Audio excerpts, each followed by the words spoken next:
Timothy Zahn's Thrawn books introduced the concept of Chiss Skywalkers back in Thrawn alliances. They were usually young, Force-sensitive girls that were able to use the Force to navigate the unknown regions at light speed. But they all lost their abilities as they got older, usually as they reached their teenage years. But why is that? Today I'm going to explore that idea and what it means for the Force. This video kind of came about because one of my patrons, Mr. JD Rice, asked if a Chiss could still lose their abilities in the Force if they were trained by the Jedi instead of raised in the Chiss Ascendancy. My gut tells me that no, they wouldn't. I've talked about this before, but I fully believe that the Force is spiritual over biological. Sure, there can be biological or inherited components. People can be naturally more inclined to feel the Force like the Skywalker family, but I believe that anyone can learn to use the Force. It gets more difficult the older you become, but it's still possible to learn to connect with the spiritual side of the galaxy. So why is it that the Chiss seem to so rarely encounter Force sensitivity, and why do their Force sensitives lose their abilities? When you look at Chiss culture, I wouldn't consider them to be the most spiritual or even cultural people. Thrawn seems to be an enigma for his love of art and culture and his belief that studying it can provide insight into an enemy's weakness.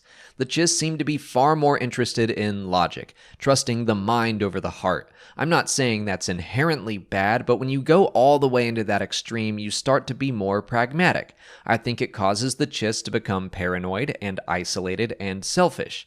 They refuse to help their neighbors in the unknown regions in the face of clear threats. And when you dive into their actual culture, it's much the same. Individual families fight for power. They want what's best for their groups rather than fighting for the betterment of their entire society.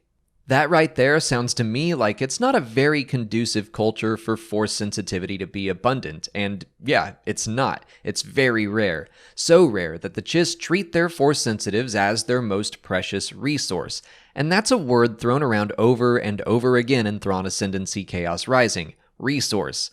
The Chiss Skywalkers are not treated like the young girls that they are. They're raised to be in the military. They're raised to serve, and when they eventually lose their abilities, they're kind of cast aside.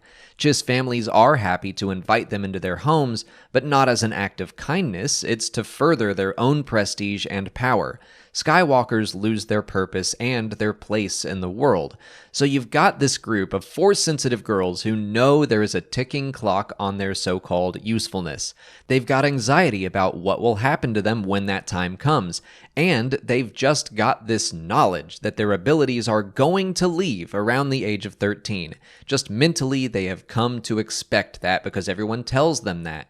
They're not nurtured, they're not trained to maintain their connection with the Force. They're just a resource to be used until it runs out. All of that anxiety and expectation has to put a hell of a mental block on someone's connection with the Force. If you're told over and over again that there is an expiration date on your spirituality, I think that's just a self-fulfilling prophecy.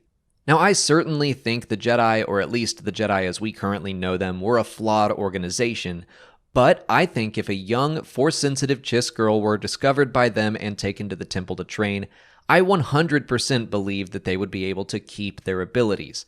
I see the Force as primarily nurture over nature, as mental and spiritual over biological predetermination. I would be very interested to speak with Timothy Zahn about this more, or maybe future books will get into this very topic, but I see Chiss culture and the way they treat their Skywalkers as responsible for their loss of their abilities.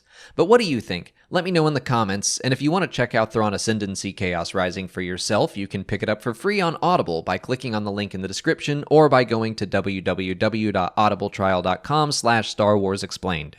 The audiobook is out right now, and the production value on all the Star Wars audiobooks is very high with sound effects and music. It's like listening to a movie. Signing up for an Audible trial will get you a credit for one free audiobook, and you can use it on Chaos Rising or just about any Star Wars book you can think of. Or get anything you want. The point is, you get a free book, and you'll be supporting the channel when you do. But that's it for today. If you haven't already, please like this video, subscribe to the channel, follow us on Twitch, Twitter, Instagram, and Facebook, and consider checking out our Patreon page. As always, thanks for watching, and may the Force be with you.